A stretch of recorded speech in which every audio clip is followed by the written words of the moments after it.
afternoon. It's a great pleasure to be back in Delhi. I had the privilege to come back also during COVID, but it's good to see an unmasked environment like in other parts of the world. So my subject today is the place of energy and the place of India in the world context of energy. But when you look at what has happened in the past year in the world of energy, it's been an earthquake.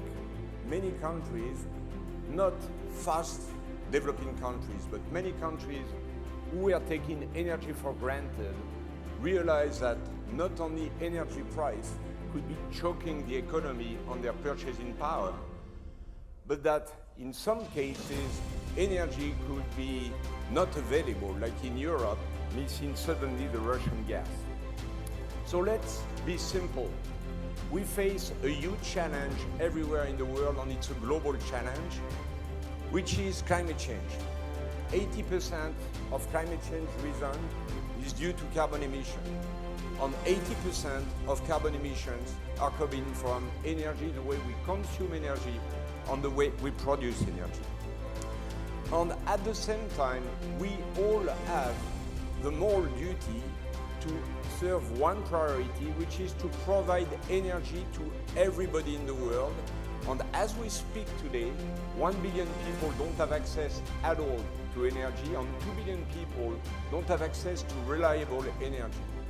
We consider that energy is a fundamental human right because energy is your passport to a decent life.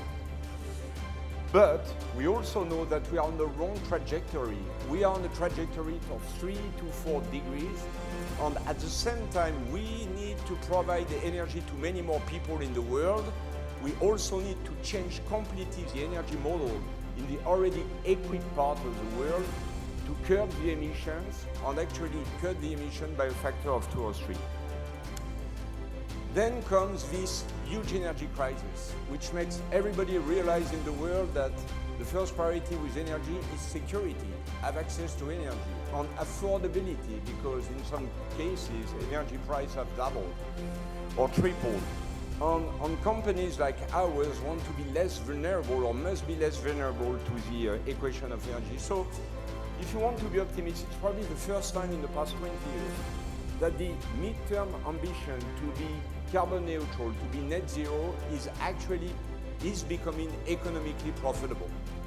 And whatever I regret what's happening in the field of energy crisis, it's the first time that every company can now invest in green, and that investment in green will be profitable in most of the countries of the world. And energy is also a social issue. We need to include everybody for the reason I was saying before. Climate disorders impact first the poor, the farmers, therefore the food equation that was mentioned by Nouriel Roubini. And it's also the first source of pollution in cities where most of the people work. So now let's look at India. I would say that India, as was said several times in this conference, is probably becoming the central country of the energy equation because of its very populous, very numerous population, because of its fast economic development. We just did a study, and we estimate that the energy consumption of India could double, even triple in the next coming 25 years. India has realized that there is a major stake here on the objective for 2030, 50% of new energy in renewable, and reducing the energy intensity by 45% are going exactly in the right direction. But let's look at the rest of the world. To fight climate change, to change the energy model, you see the US with the IRA as one example, or you see Europe with the Green Deal investing hundreds of billions of dollars or euros to reduce the energy system, to have an energy system which is sustainable. The chance of India, which is going to double or triple its energy infrastructure in the next coming 25 years, is to do it right in the first go, in the first investment. so that we don't have, and you don't have to redo what is being to be redone in Europe and the US as we speak. So the transition, to be simple, has to be built across very simple facts.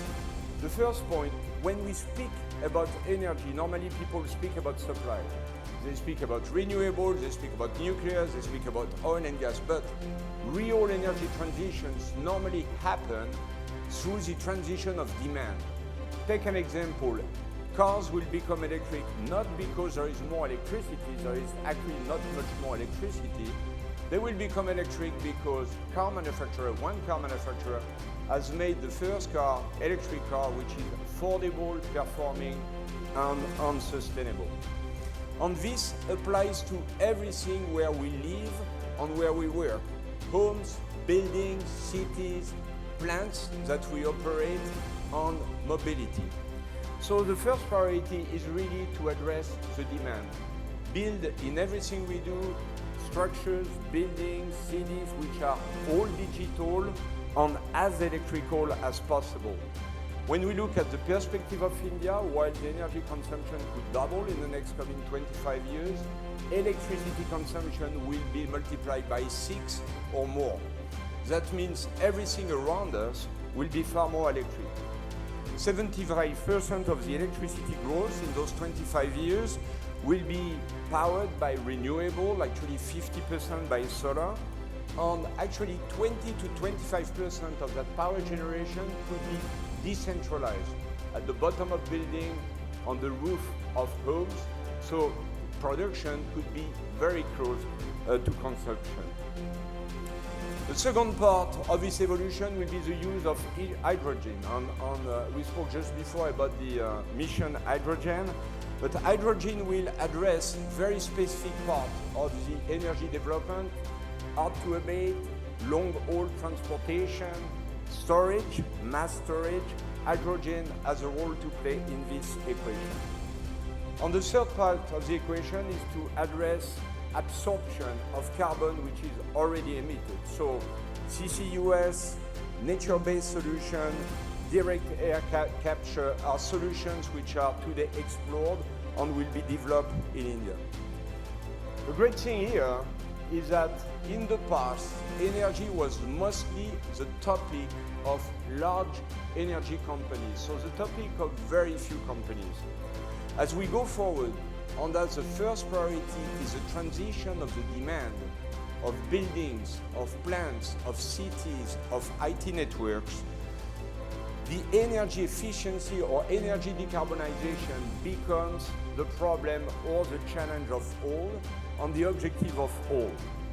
So for all of our companies, there is a no-regret move, which is first to digitize everything, makes everything smart, smart homes, smart buildings, smart cities, because this is a way to drive efficiency.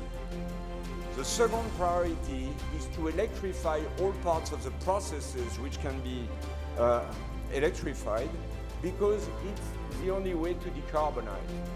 And the third move is to generate or buy as much as possible of green energies, and a large part of that will be done inside or very close to the point of consumption.